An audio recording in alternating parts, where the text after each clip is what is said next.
Welcome back to the channel. In today's video, we're diving into some of the latest Manchester United news, from Marcus Rashford's transfer revelation to Jose Mourinho's big plans for the future. Plus, we'll talk about the striker Man United should target instead of Harry Kane. Let's get into it. I heard what Manchester United staff said to Chido Obi-Martin, and he gives them what they are missing. Chido Obi-Martin celebrated like Marcus Rashford and emulated Mason Greenwood against Chelsea. They are Man United's past. Obi-Martin is the future. Chido, the Manchester United under-18s coach Adam Lawrence yelled, before offering applause. Chido Obi-Martin never looked like missing his 26th minute equalizer. Obi-Martin nonchalantly jogged back into his own half, eager to restart the game. United ought to have led, but Jack Fletcher and James Scanlon did not connect cleanly with the ball. Obi-Martin did. Within 18 minutes, they went from 1-0 down to 3-1 up. Lawrence yelled, "Well done," to Obi-Martin as early as the 3rd minute, and there was another in the 28th. Then a third in the 54th minute. Those 2 words sufficed for Sir Alex Ferguson if ever one of his players had performed. The only time Obi-Martin erred was when he failed to round the keeper and momentarily felt sorry for himself. Lawrence soon jolted him. Obi-Martin completed his hat-trick in the 65th minute. The team sheet read, Chido Obi, a name change possibly foreshadowing Obi-Martin's national team allegiance. He was born in Denmark but is seemingly destined to represent Nigeria. Obi-Martin now has 7 goals in 3 FA Youth Cup games. That is as many as Alejandro Garnacho tallied during the triumphant Youth Cup run in 2022 in half as many games. The last time United beat Chelsea in the competition at Lee Sports Village in 2018, a 17-year-old Mason Greenwood hit a hat-trick. Chelsea had monopolized the Youth Cup back then and were beaten for the first time in 5 years. United's under-18 age group is arguably the best in the country, with Arsenal's deprived of Ethan Nwaneri and Miles Lewis-Skelly. United head to Arsenal in the quarter-finals. It was a travesty that Old Trafford did not host this tie between the Youth Cup's 2 most successful clubs. Cost-cutting measures have been cited but not confirmed. A minuscule crowd of 738 assembled, and the handful present may wear this match as a badge of honor if Obi-Martin makes the step up. The inevitability about Obi-Martin homing in on goal is in stark contrast to the 2 number 9s in the United first-team squad. Rasmus Højlund has not lived up to his squad number change, and his number might be up this year. He's doing his job, Ruben Amorim said when asked about Obi-Martin last week. He's improving, he's playing in the youth teams, and also we have other players who can play that position. Rasmus and Josh are there. We bought these 2 players, we need to improve them, and sometimes the confidence can change a player. We were close. Marcus Rashford transfer question answered after Manchester United exit. Como president Mirwan Suwarso has admitted that the Serie A club coached by Cesc Fabregas attempted to sign Manchester United winger Marcus Rashford in the January transfer window. Rashford's long association with United has ended at least temporarily this month after the winger signed for Aston Villa on loan. The forward's relationship with manager Ruben Amorim was beyond repair when a move to Villa Park was finalized. Men's Sport understands that Rashford preferred a move to Barcelona, but the Catalan club were not willing to negotiate on a deal until the summer. With remaining at Old Trafford until the end of the season not an option, the winger chose to link up with Unai Emery, who had personally requested to work with Rashford. However, Villa were not the only club wanting to sign Rashford. Speaking to Sky Italia, Suwarso was asked if his team had tried to sign Rashford and Theo Hernandez, to which he responded, "We tried to do our best to give our coach the players he needed for his style of football. We analyzed our needs and, when possible, we tried to resolve them. You have read about many names. Well, not all of them, but many were true. We were close to many players, some of whom did not leave. Yes, we tried to sign Rashford and Hernandez, but we are also aware that we are a small club, so there are people who still do not take us seriously," Suwarso added. When these big names hear about Como, they say, "No, I want to play in the Champions League." Had Rashford signed for Como, he would have been following in the footsteps of Raphael Varane. The French defender joined the Italian side in the summer but was forced to retire just a couple of months later. Varane remains at Como as a board member since hanging up his boots. Jose Mourinho's net worth, controversies, and future job he's convinced will happen.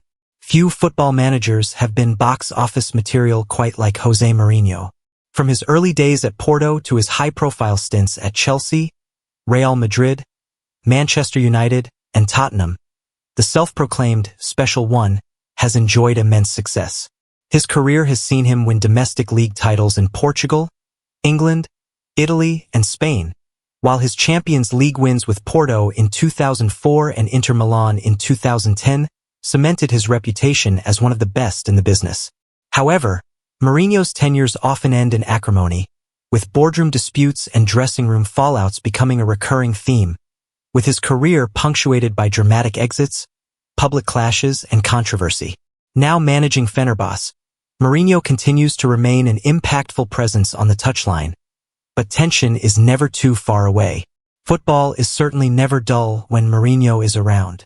Here's a look at some of his biggest moments, his latest disputes, and his life away from the field. Clashes, controversy, and chaos. Mourinho's career is as much about his off-field theatrics as his tactical genius.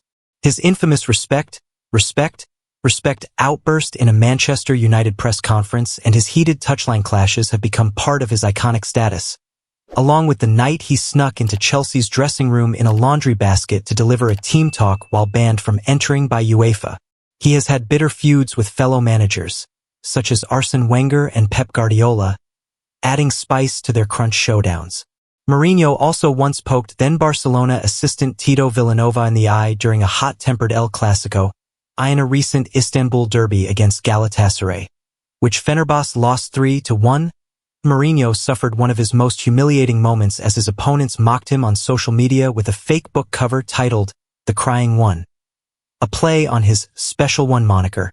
The club also posted an image captioned The Winning One, featuring their manager Okan Buruk in focus, while Mourinho appeared blurred in the background. Mourinho's response was characteristically fiery when a journalist presented him with the meme post-match. He snapped, "Are you serious or are you joking? Are you sure you are a journalist?" before walking away from his press duties.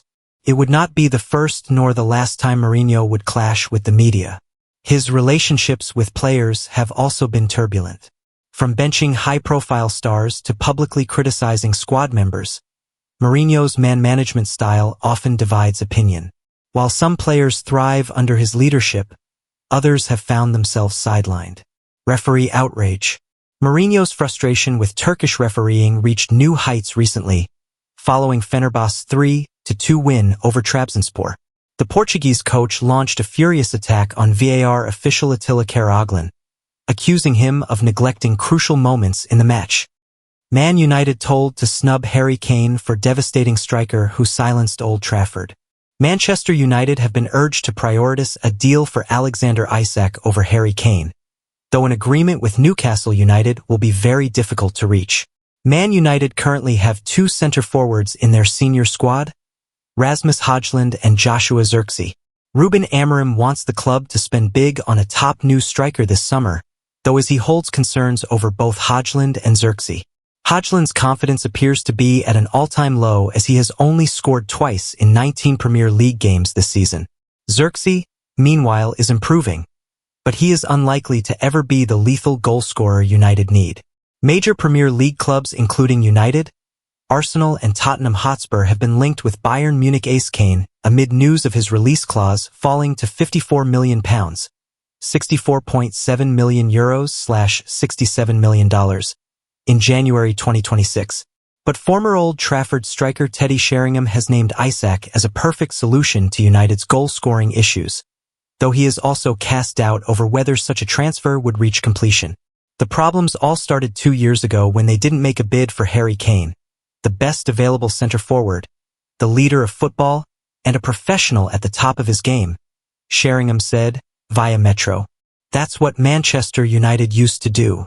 They've set their stall out since then and said, "Look, we're not going for top players." They weren't in for Declan Rice, who would have run the midfield. He's going for £100 million. That's what Man United used to do. They broke the bank and got the top players in. So, you're asking me now, 2 years later, when it should have been dealt with 2 years ago, is Harry Kane the right man now? Probably not. I know he's still scoring goals for Bayern Munich, but I don't know if it would have the same impression on everybody if they were to get him now. United need to start going for younger guns, but I mean, who's out there? Would Isak come away from Newcastle to go to Man United at the moment? You'd like to think he would, being a Man United fan, but I'm not so sure he would. So the further they fall down the pecking order, the less chance they've got of signing top players. Alexander Isak, a difficult but game-changing signing. Isak would be a transformative signing for United, as he has been in electric form again this season and has managed 19 goals in 28 appearances so far. United fans are fully aware of Isak's ability, as he scored just 4 minutes into Newcastle's 2-0 league win at Old Trafford on December 30th. The Red Devils will have more spending power this summer, compared with January, but whether they have enough to forge an agreement with Newcastle remains to be seen. Team Talk understands Newcastle have given Isak a huge £120 million, €143.7 million, $148.9 million price tag, and that could rise further if the Sweden star pens a new contract on Tyneside.